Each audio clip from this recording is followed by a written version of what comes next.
Hello, and welcome to Slade on Slade. This is Leslie. I am Keith. This is my soon-to-come-out book, The House of Ribbons, in the publishing department, and we are going to get a release date really soon. Super excited! So today's episode is going to be companion novels. So a companion novel is a story that is on the same timeline that is written by the same author. So it's kind of in comparison, it's just two different points of views. Yep. Right? Things that happen. Like right now in book 5, I'm writing character is dropped into it's going to be a longer situation than he wants to be in, but I don't have the room in the book to really go into the detail I want to. So I have automatically spun it into a companion novel. And then my first companion novel actually will be broken up into 3 short stories for one companion novel. So 3 different points in this individual's lives. This is what happened here, the full fleshed out version what happened here, and fleshed out in there. I think it would be, I like companion novels. I like them because they don't have to be really big. You know, I mean, my average book is 225,000 words. Book 4 is about 322,000 words, not edited yet. Yes. So that or revised. No. Edited is editor. Revised. Yeah, but editor is where we actually go out and try to drop a lot of words. So the revision, you use the word "and" a lot, you know. So my first thing is a companion novel and a sequel. Do you know the difference? Yeah. Okay, what is the difference? I am a writer. We do this thing where I'll say something to my daughters. I go, "Do you know why I know that?" And my daughters will roll their eyes. I'm like, "Oh, because you're a writer." Because I say that all the time in jest, because I am terribly humble. So when you do a sequel, it's the continuation of the story. But a companion novel is that story in greater depth. Or it is that story, or it is that story, but it's another character. I'm going to point out, and I'm going to come right out and say it. I was a big Twilight fan. I loved the books. I really did. I got into it. My wife was on her second reading on one of the books. I stuck up on that one. I picked up the book. I said, I'm going to sit down and give it an honest read. I really did enjoy it.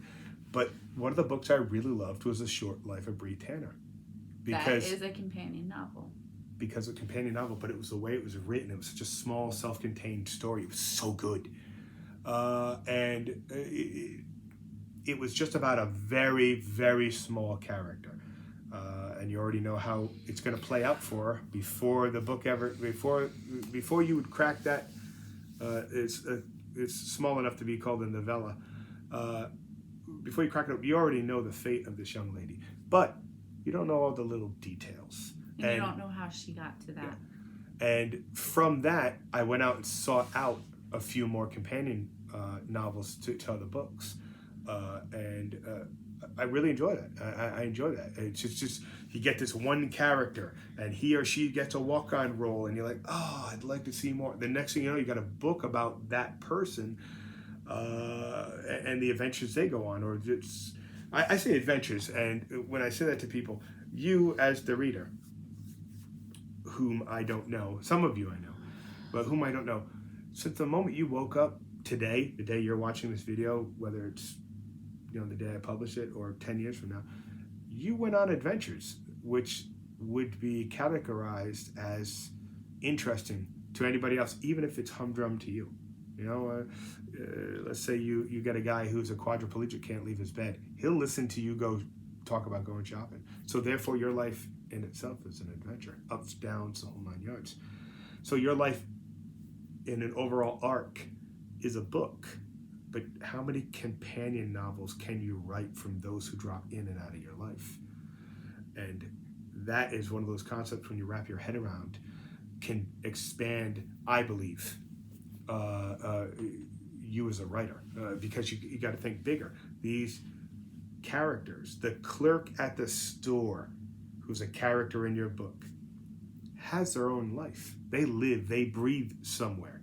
You gave them life. You gave them breath. And maybe they only have a couple of lines in the book, but how do you know that wasn't a war veteran? And therefore, you could compose a complete companion novel, which could spawn off into its own book series. because of that one character. No matter how big or small, anybody can have a companion novel. So my next thing is when should you release a companion novel? Oh, wow. I'm not an expert at that. Like I said, I'm doing a 3-part, one companion novel. It's got 3 distinct sections in it. When you can't release the companion novel? When your main body of work isn't done. If the companion novel will touch on things that will spoil the main body of work. So if your companion novel then talks about your lead character and how they died, and you release that before your last book, you're kind of shooting yourself in the foot. Okay. If that's, When you feel that it is relevant to be. Yeah. You just have to take into account, will this companion novel spoil anything in the main body of work? Me personally, I'm not going to release my companion novels until the books do well. If the books do well and the last book is out, then I can financially afford to put the companion novels out, and then I can pick and choose. I have created this book series so I could put out 10, 15 companion novels, only because, and this is just me, sometimes I read a book series and I'm so in love with the world on a whole. I have so many questions. I just want the writer to write that. Now, you can't ask Stephen King to do that, but we did. All of his novels, in case you don't know, which I'm sure you do, all of his novels are in his own multiverse. They're all connected by the Dark Tower. The Dark Tower is like a place, and there's a multiverse. So Cujo, all these things it's a shared universe. So you got all this extra information. He was tricky about putting out, because he was writing about the multiverse years and years and years before people were really talking about it in media. So my next thing is can a standalone book have a companion? Yeah. Oh, yeah. You can do anything. A short story can have a companion novel, simply because how much do you like that character? I don't know, whoever you want. You got a guy, maybe his name is Clark, and then you write your companion novel and come to find out Clark was maybe a secret agent. Maybe he was, a Fabio type where he loved many women. I don't know. Anybody you write about can be a companion novel. What could be a good companion novel? You got your whatever storyline you got. What about the parents to the lead character? How did Indiana Jones become Indiana Jones? Because his dad was like that. So that would be a great companion novel. We've always made this joke when we talked about the Twilight books. You know what would have been a good companion novel? Yeah, the Volturi. Yes. Everything about the Volturi. Yes. Watch this. Everything about the world that Stephanie Myers created could be its own book. Only because she talks about stuff that happens in the past, and then further in the past. So before the Volturi, which is an order of vampires who got together and then governed the world's vampires. Before them, there were Romanians who lived openly, let people know they were vampires, but then they were superseded by the Volturi. There is so much amazing field to have that will yield a great crop, and the Twilight universe full of people, fans are dying for it. Now, I can't, with the success that Stephanie made, I could never do anything but put my foot in my mouth by saying, she fucked up by doing this. But really? You put a book out, and all you did is you gender swapped Edward and this and that, and You're sticking with the same. Yeah, people didn't like it. Yeah, you did. When you need to branch it out. People didn't like it simply because nobody cared about that storyline anymore, because we've already gone so far into it, where you already have this rich tapestry of information out there about things in the past, okay, that could be easily written. She's sitting on a gold mine. I don't know why she doesn't put it out, but, Stephen King does the same thing. He doesn't always expand on stuff. So whatever their reason, fine. Me personally, if this book took off well with the cast of characters that we have and people are like, I need to know the lore about it. Remember, it's a sci-fi fantasy, action, dark romance, and whatever else the editor called it.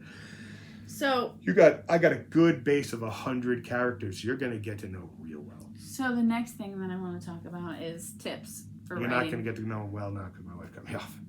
Well, I don't want Companion novels could be written about all these people because that's how I set it up. So some tips that you want to do, you want to make sure that the book syncs up with your main story. Yeah. You don't want it to be conflicting. That's why I think to release a companion novel, you should do after your main body is done. Because after the main body is done, then you can go in and add all these things. But you have now defined guidelines you must adhere to. Why? Because the main body of work is already there. So you have to work within the parameters of the rules that you put out there. So the next tip is you want to ensure you're using the right voice. You're no longer talking in the main character's voice. You are talking in somebody else's voice. This is a topic we're gonna talk about head hopping at another video. So the next thing is it is a new book, so it should give you some new information. It shouldn't be the same information. No. It could, because you're gonna. I mean. No, it can have some of the same information, but it cannot be. You have to bring something new to the table. Yeah. Well, yeah, because you're going to talk about a character before this character came into the life of the lead characters or character. So we have some pros and cons to writing a companion novel. So one pro is the necessity. So like a story is too long. The story could be too long. Like in my 5th book, like I said, I got the lead character dropped into a situation, and I want him to live it out to his fullest. But I can't afford the 10 chapters it's going to take. Simply because 50 to 60 chapters, 10 chapters don't seem a lot. But I don't think I'm ultimately going to have the time. How do I write it, you ask? Oh, yeah, you did. I actually write it into the book. But I write it, and then as I go through, I highlight it, okay? And then when things are too big, I cut those sections out, and I put those into my companion note for whatever book. But from where I cut it out from here, right beneath, I cut bits out, to right here, they have to gel. Yes. You know? And usually it's with a ... which means scene change. It's not. It's an asterisk. An asterisk. Boom, boom, boom. And then there's a scene change, or 10 years later. So the next thing that would be is that you would have a backlog of books, which means you would have books on the back shelf, so that people would maybe they'd get interested in your companion novel and then want to go read the regular one. Yeah, I think a good companion novel can be picked up and stand on its own legs. Mm-hmm. Okay, the Twilight one, like I said, I referenced earlier, could be just picked up and read, because it gives you enough information about so many vampires and so many abilities and this and that, where it was juicy enough to be a meal. And it could have just been that. So I could have been stuck somewhere like on a deployment where we get boxes of books, and it could have been the only one I got, and I just would have thumbed through. I don't know how many books I've read on a deployment. So another one would be it branches out your author. Skills as an author. Your skills as an author, but also... I got that. Just go. It also branches out the amount of books that you have there to branch out your... so that people can get to you. So if you only have 2 books, not that many people is going to find your book. But if you have like 15 books, somebody's going to pick you up as an author. People... Just like we were talking the other day, I was like, I always look for somebody that has a series, because I can't just read a standalone book. I have to have that. I have to be immersed in that world. For my dollar, I'm going to go with an artist that has multiple books in the chain than a single book, unless I heard amazing things about that single book. Only because I am a voracious reader, and when I read, I'm like an overeater. Like I can't stop eating the knowledge, and I want more and more and more. So if I know you got a book coming out, but I know you're releasing another book in 2 years, I actually might read your book when the second book comes out. Or the third. Yeah, third. But I don't like to wait too long, because I'm not really going to live more than 300 years.